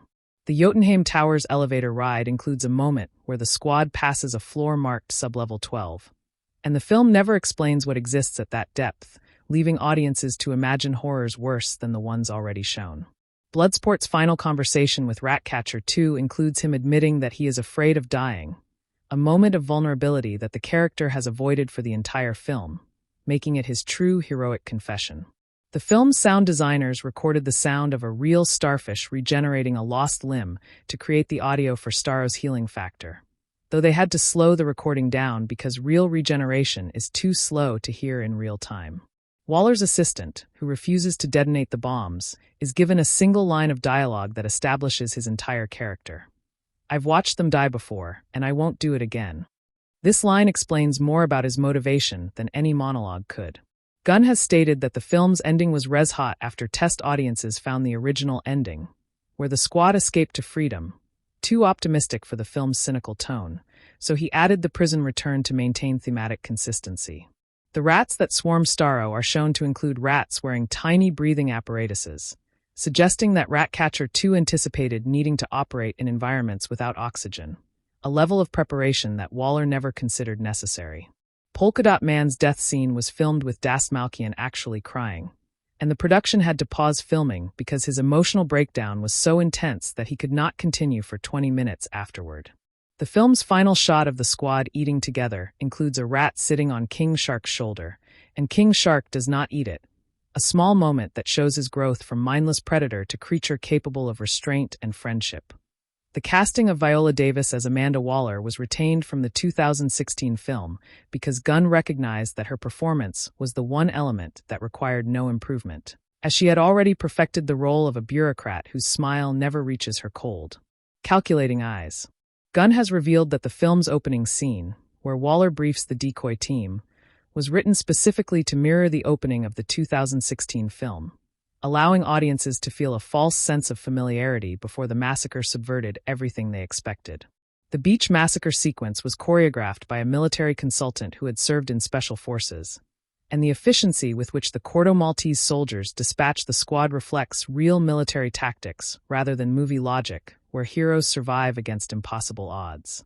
The Thinker's Laboratory contains a series of vials labeled with dates that correspond to every year of Starro's imprisonment, and each vial contains a different colored spore, suggesting that the alien's biology changed over time in response to torture. Harley Quinn's decision to kill Silvio Luna comes after he says he wants to make her his queen, and her realization that he sees her as property rather than a partner triggers the same rage she once directed at the Joker, showing that her trauma response is learned but her agency is new. Gunn has stated that the character of Weasel was originally intended to have a death scene where he drowned heroically saving another character, but he cut it because the comedy of Weasel simply failing to swim was funnier than any heroic death could have been. The Resistance Fighters' underground hideout includes a radio that plays music from Corto Maltese's pre-coup era, and the film's sound design makes this music continue underneath dialogue, creating a sense of nostalgia for a time before American intervention destroyed their nation. Bloodsport's line about not having friends is contradicted by his actions throughout the film, and Gunn has said this contradiction is intentional, as Bloodsport is an unreliable narrator of his own emotional life, incapable of recognizing his own attachments.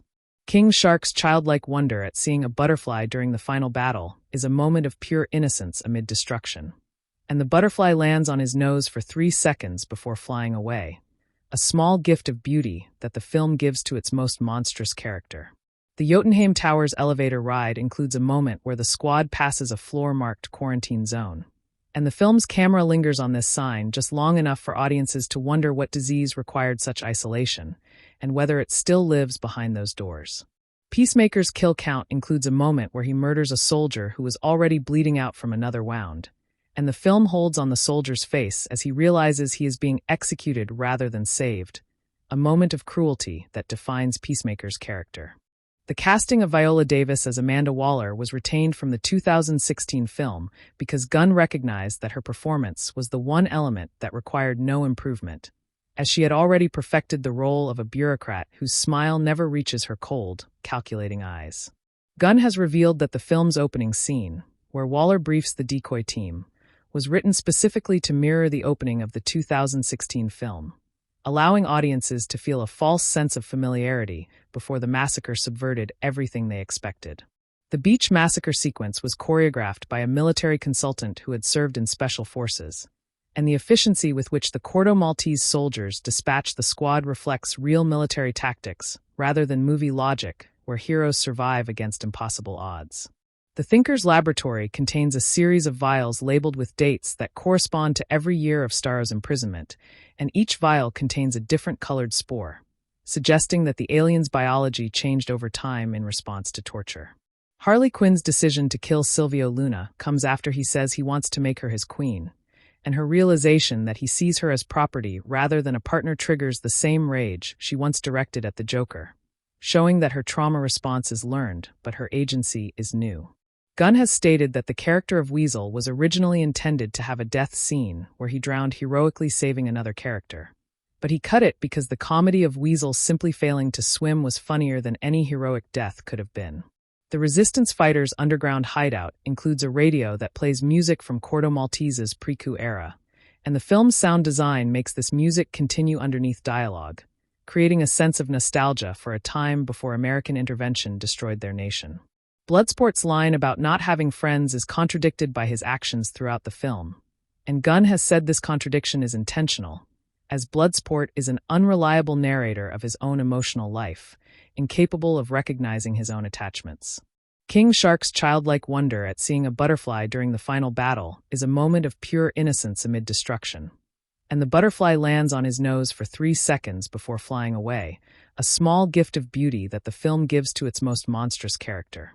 The Jotunheim Towers elevator ride includes a moment where the squad passes a floor-marked quarantine zone, And the film's camera lingers on this sign, just long enough for audiences to wonder what disease required such isolation, and whether it still lives behind those doors.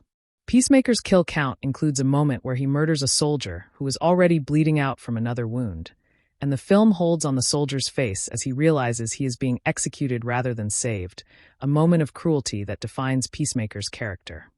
The film's sound designers created a specific vocal processing effect for Waller's voice when she speaks through the squad's helmet speakers, making her sound like she is always whispering directly into their ears, a violation of personal space that technology enables.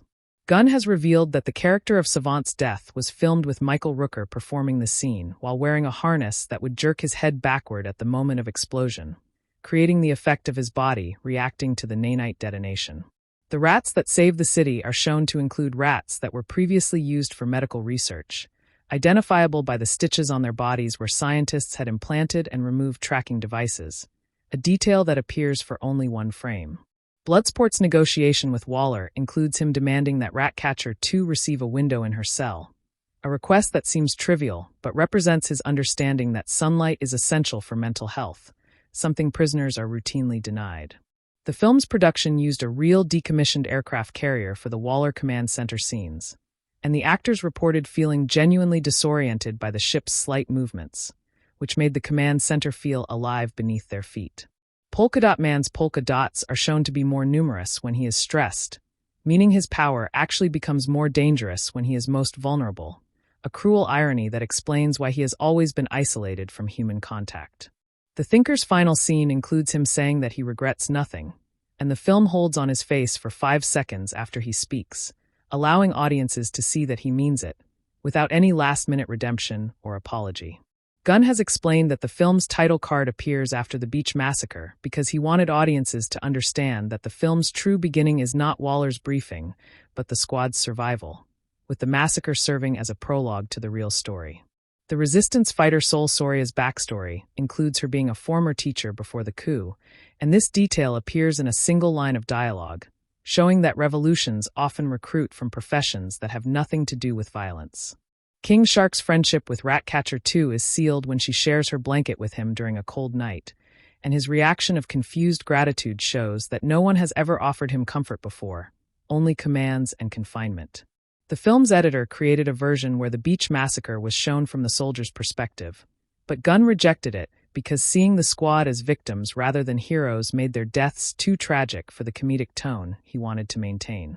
Jotunheim's revelation scene includes a moment where Flag finds a photograph of himself as a young soldier visiting the facility, revealing that he was present at Jotunheim years ago and does not remember, a detail that adds personal guilt to his professional horror. Peacemaker's philosophy is tested when he encounters a civilian child hiding under a car, and his decision to walk past without killing her shows that even he has limits, though the film does not explain why this child survived when others did not. The film's sound mix places the rat armies squeaking in the overhead channels during the final battle, creating the sensation that rats are crawling above the audience, an immersive effect that made test audiences look up at theater ceilings in fear. Gunn has revealed that the character of Milton was played by a local actor who had never seen a superhero film before, and his performance of dying without dramatic emphasis came from genuine confusion about why everyone else was treating the scene so seriously.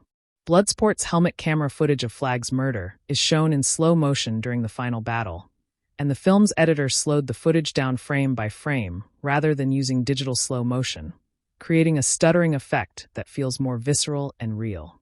The rats that save the city are shown to include rats wearing tiny ear tags from multiple research facilities, suggesting that Ratcatcher 2 has been collecting rats from laboratories across the country, building an army that scientists unknowingly created for her. Waller's final scene includes her reviewing files of potential new squad members, and the camera lingers on a file marked unknown, suggesting that Waller recruits people whose powers she does not understand, willing to risk the unknown for the sake of control. Gunn has stated that the film's most technically challenging shot was the one where King Shark bites into Starro, as the animators had to create a believable interaction between a CGI shark and a CGI starfish while making both feel solid and tangible. The Thinker's laboratory contains a jar labeled Subject 0 that contains a small, shriveled starfish, suggesting that Starro was cloned or grown from a smaller specimen. and that the giant alien may not be unique after all. King Shark's line about not being a fish is delivered with increasing confidence each time. And by the final repetition, he says it with pride, having internalized his identity through the validation of his teammates who never questioned it. The film's production used over 500 gallons of fake blood for the beach massacre alone, and the actors playing dead squad members had to be hosed down between takes, a process that took 45 minutes each time they reset the scene. Peacemaker's final words before being trapped are, "You'll never be free," addressed to Bloodsport, revealing that his violence is motivated by envy of those who can form attachments, as he recognizes that his ideology has left him incapable of genuine connection. Gunn has revealed that the character of Blackguard's betrayal was filmed with Pete Davidson improvising his death scene, and the final cut uses Davidson's third take because it was the most authentically surprised and confused performance. The Jotunheim Towers elevator ride includes a moment where the squad passes a floor marked incinerator, and the film's camera lingers on the button for this floor, suggesting that someone pressed it recently and that evidence was destroyed before the squad arrived. Bloodsport's final conversation with Ratcatcher 2 includes him admitting that he wishes he could be her father, a moment of vulnerability that the character has avoided for the entire film, making it his true emotional climax. The film's sound designers recorded the sound of a real starfish being dropped onto concrete to create the audio for Starro's footsteps, though they had to amplify the sound significantly because real starfish make almost no noise when they move. Waller's assistant, who refuses to detonate the bombs, is given a final scene where he is escorted from the command center by armed guards, and his expression of peaceful resignation suggests that he knew this would happen and accepted the consequences. Gunn has stated that the film's ending was originally going to show Bloodsport releasing the footage on live television, but Warner Brothers asked him to change it because they did not want to commit to that version of the DC universe where American crimes are publicly exposed. The rats that swarm Starro are shown to include rats wearing tiny parachutes, suggesting that Ratcatcher 2 dropped them from the roof of a building, a level of tactical planning that Waller never considered from someone she dismissed as useless. Polka Dot Man's death scene was filmed with Das Malkian actually lying under a collapsing set piece, and the safety protocols stopped the piece inches from his face, creating genuine terror in his performance that cannot be faked. The film's final shot of the squad eating together includes an empty chair where Polka Dot Man would have sat, and the camera pans past this chair quickly, suggesting that the film cannot linger on loss because the mission requires moving forward regardless of grief.